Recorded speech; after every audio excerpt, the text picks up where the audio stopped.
Jade Cargill shares graphic photo of cuts suffered in gruesome SmackDown incident. The WWE is, and has always been, one of the most fun forms of entertainment someone could watch. However, it's always had its haters. You know those haters. The ones that tell you don't you know that stuff is fake. Matches may be predetermined, but nothing about the action around the ring is fake. WWE superstar Jade Cargill is just one of the latest superstars to show you how fake professional wrestling is. During a recent episode of SmackDown, Cargill was rammed into the steps outside of the ring and received one of the most gruesome cuts I've ever seen.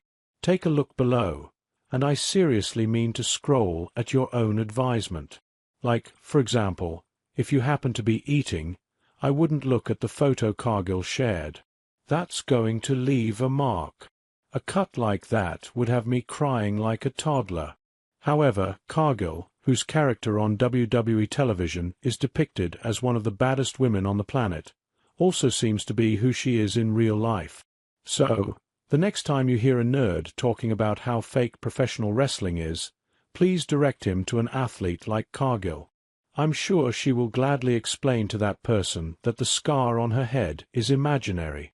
The post Jade Cargill shares graphic photo of cut suffered in gruesome SmackDown incident appeared first on the big lead.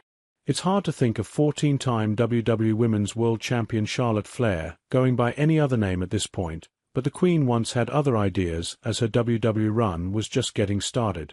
Appearing on Post-Run High, the real-life Ashley Flair discussed the origin story of her wrestling moniker, revealing another alternative that was considered early on.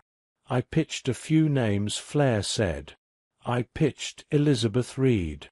I loved Miss Elizabeth, and then my little brother's name was Reed. While that name would have been fitting as Elizabeth is also Flair's real middle name, along with it being a tribute to the late Elizabeth Hewlett, the legendary valet for Macho Man Randy Savage, and the proposed surname in memory of the late Reed Flair, who died in 2013 at just 25 years old. Charlotte says she was very simply turned down by the powers, that they were like, no, your dad's from Charlotte.